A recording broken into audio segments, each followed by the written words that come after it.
అనారోగ్యం, ఉద్యోగం, వ్యాపారం అప్పులతో బాధపడుతున్నారా? వెంటనే జేకేఆర్ గురువు గారికి కాల్ చేసి అపాయింట్మెంట్ తీసుకోండి.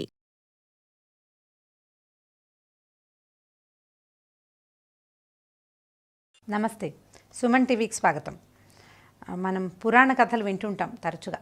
అయితే పురాణాల ప్రకారం సృష్టి, స్థితి, లయ ఈ మూడు కార్యాలని బ్రహ్మ, విష్ణువు, మహేశ్వరుడు చేస్తారని తెలుసుకుంటూ ఉంటాం. అంటే బ్రహ్మ మనుషుల్ని సృష్టిస్తాడు, విష్ణువు వాళ్ళని కాచి కాపాడతాడు, మూడోవాడు లయకారకుడైన శివుడు వీళ్ళని అంతం చేస్తాడు, అంటే చివరి వరకు తీసుకెళ్తాడు, మళ్ళీ పుట్టేందుకు మనకి అవకాశం ఇస్తాడు శివుడు. అయితే వీళ్ళు ముగ్గురు చాలా సజావైన లైన్లో పనిచేస్తుంటారు. ఆయన పుట్టిస్తాడు, ఈయన పెంచుతాడు, మూడో ఆయన మనని కల్పిస్తూ ఉంటాడు. అంటే మళ్ళీ ఏ మట్టి ముద్దల నుంచి మనం వచ్చామో అక్కడికి తీసుకెళ్ళిపోతాడు. అయితే ఈ వ్యవహారంలో వీళ్ళలో వీళ్ళు ఎప్పుడైనా పొట్లాడుకున్నారా? ఎప్పుడైనా కొట్టుకుంటారా? అప్పుడప్పుడు మన దగ్గర అయితే కొట్టుకుంటారు. అమ్మా నాన్న వాళ్ళే మనని ప్రపంచంలోకి తెస్తారు. మన అమ్మా నాన్న పొట్లాడుకోవటం మనకు కొంచెం తెలుసు. మనం కూడా అమ్మా నాన్నలు అయ్యాక మనము కొట్టుకుంటూనే ఉంటాం. కానీ ప్రపంచానికే అమ్మా నాన్న అయిన విష్ణువు, శివుడు వీళ్ళు ఎప్పుడైనా కొట్టుకున్న సంఘటనలు సాధారణంగా మనకు కనపడవు. హరివంశం అనే పుస్తకంలో కొన్ని చోట్ల అంటే 2-3 సందర్భాల్లో వీళ్ళిద్దరికీ పోట్లాట వచ్చిందని వింటుంటాం. కానీ మనం రెగ్యులర్గా వినే వినాయక చవితి కథల్లోనూ, తర్వాత చిన్న పొన్న నాటకాల్లోనూ శివుడు ఇబ్బందుల్లో పడ్డప్పుడు విష్ణువే శివుడిని రక్షించాడని, లేదా విష్ణువుకు అవసరమైనప్పుడు శివుడే అతనికి అడ్డం పడ్డాడని, అంటే అవసరమైనప్పుడు అలాంటివే వింటాం. కానీ వీళ్ళిద్దరూ కొట్టుకున్న సంఘటనలు, వాళ్ళిద్దరూ యుద్ధం చేసిన సంఘటన సాధారణంగా కనపడదు. ఇది చాలా రేర్గా జరిగిన సంఘటన.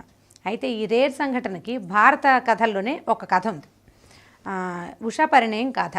చాలామందికి ఉషా పరిణయం కథ తెలిసి ఉంటుంది. ఈ ఉషా అనే అమ్మాయి బాణాసురుడు అనే రాక్షసుడి కూతురు. ఈ బాణాసురుడు మనం ఇంతకుముందు బలిచక్రవర్తి సంగతులు వింటూ ఉంటాం. ఈ బలిచక్రవర్తి తాలూకు కుమారుడు. అయితే బలిచక్రవర్తిని విష్ణువు వామన అవతారంలో నేలకి తొక్కేశాడంటే పాతాళలోకానికి పంపేశాడు. దాంతో బాణుడు, విష్ణువు అంటే అతనికి ఇష్టం ఉండేది కాదు ఈ బాణాసురుడికి. బాణుడికట 10 చేతులు ఉండేవట. ఈ 10 చేతులతోటి నిత్యం అభిషేకం చేసి శివుణ్ణి ప్రసన్నం చేసుకున్నాడు. శివుణ్ణి ప్రసన్నం చేసుకుని, ఒట్టిగా ప్రసన్నం చేసుకుని నువ్వు నా ఎందుండు అని అడగటం కాకుండా నా నగరానికి కావలి ఉండు అని అడిగాడట. అంటే తన తాలూకు రాజ్యానికి కాపలాదారుడిగా తన తాలూకు అత్యంత ప్రీతిపాత్రమైన దైవాన్నే ఈ బాణాసురుడు ఉంచుకోగలిగాడు. ఈ శంకరుడు భక్త సులభుడు. నువ్వు ఇక్కడ ఉండు, నువ్వు నుంచో కూర్చో అన్నా కూడా కూర్చుంటాడు. విష్ణువుతోటి అలాంటి ఆటలాడడం సాధ్యపడదు, కానీ శివుడితోటి కుదురుతుంది.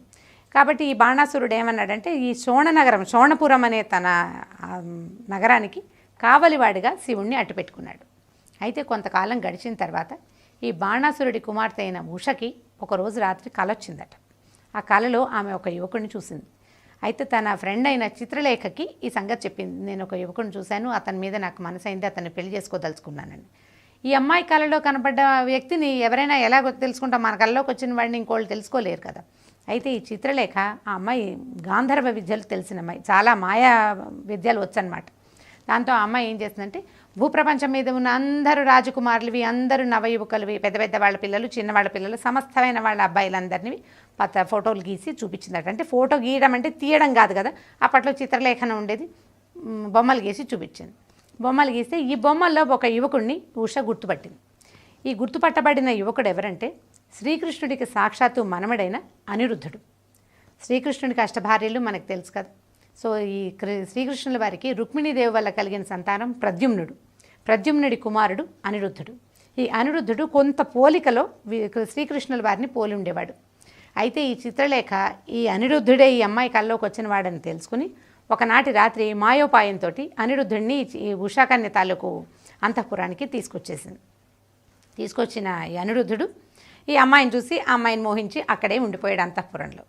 శ్రీకృష్ణుడు మిగిలిన కుటుంబం అంతా ఈ కురవాడు కనిపించట్లేదని వెతుక్కుంటూనే ఉన్నారు. కొంతకాలం గడిచింది. ఈ లోపల ఏమైందంటే ఈ గాంధర్వ విధిని వివాహం చేసుకున్న ఉషా మరియు అనిరుద్ధులు హాయిగా వాళ్ళ దారిని వాళ్ళు ఉన్నారు. ఆ అమ్మాయి అంతఃపురం నుంచి బయటకు వచ్చేది కాదు. కొన్నాళ్ల తర్వాత ఆమె గర్భవతి అయిందట. అయితే ఈ అమ్మాయిలో దౌహృద లక్షణాలు కనిపెట్టినటువంటి మిగిలిన దాసులంతా రాజుగారికి చెప్పారు.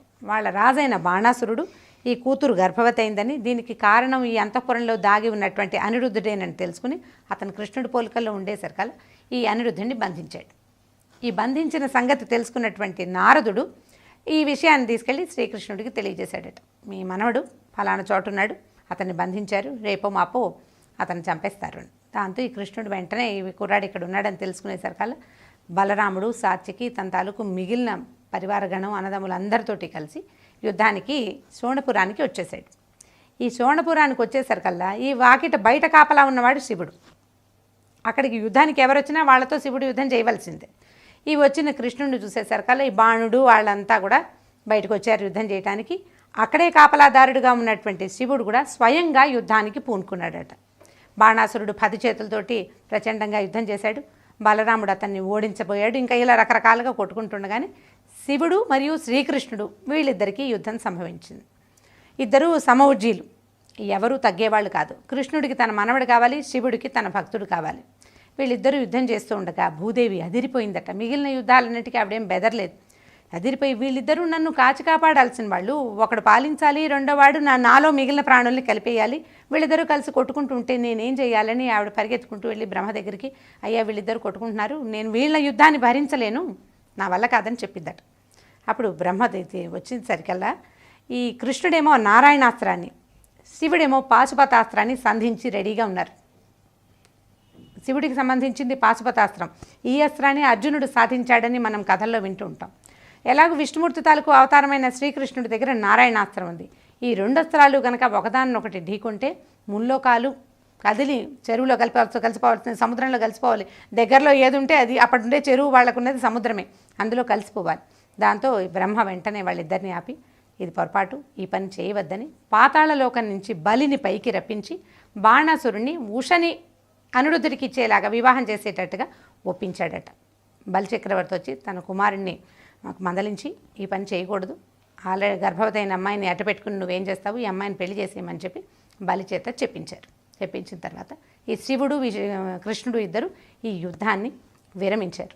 అయితే శివుడికి అప్పుడు ఏమనిపించిందంటే, ఈ భక్తులకి ఆశ్రయం ఇవ్వడంటే వాళ్ళు అడిగింది కోరిక కనుక తీరిస్తే ఇలాంటి ఉత్పాతాలే సంభవిస్తాయని చెప్పి అక్కడి నుంచి నేను నీకు కావలి ఉండను, కైలాస నగరం నుంచే నిన్ను కాస్తానని చెప్పి ఈ నగరాన్ని వదిలిపెట్టి శివుడు వెనక్కి వెళ్ళిపోయాడట. శ్రీకృష్ణుడు కూడా తన మనవడికి వివాహం చేసుకుని తన ఇంటికి చేరిపోయాడు. ఇది కాకుండా మనం హరివంశంలో కూడా 1-2 కథలు చూస్తామండి. కానీ ఈ 1-2 చదువుతున్నటువంటి హరివంశపు కథలు అంత నిజంగా అనిపించవు. ఈ బాణాసురుడి కథ మాత్రం స్పష్టంగా భారత కథల్లో చెప్పబడింది, సుస్పష్టంగా కనబడుతుంది. పురాణ గాథల్లో ప్రత్యేకమైన గాథలు ఏంటంటే కృష్ణార్జున యుద్ధం, రామాంజనేయ యుద్ధం, కృష్ణ జాంబవంత యుద్ధం, అవన్నీ ప్రత్యేకమైనవి. అట్లాగే ఈ శివకేశవులు, శ్రీకృష్ణుడు మరియు శివుడు వాళ్ళిద్దరి తాలూకు యుద్ధం కూడా చాలా ప్రఖ్యాతి పొందింది. ఉషాపరిణయ గాథని ఇదివరకు హరికథగా చెప్తుండేవాళ్ళు ఊళ్ళల్లో. ఈ ఉషాపరిణయ గాథ విన్న వాళ్ళకి శత్రువులతోటి కూడా మిత్రత్వం ఏర్పడుతుందని హరికథా గానాల్లో చెప్తుండేవాళ్ళు. ఈ వీడియో కనుక మీకు నచ్చినట్లయితే లైక్ చేయండి, షేర్ చేయండి. మరిన్ని వీడియోస్ కోసం సుమన్ టీవీకి సబ్స్క్రైబ్ చేసుకోండి.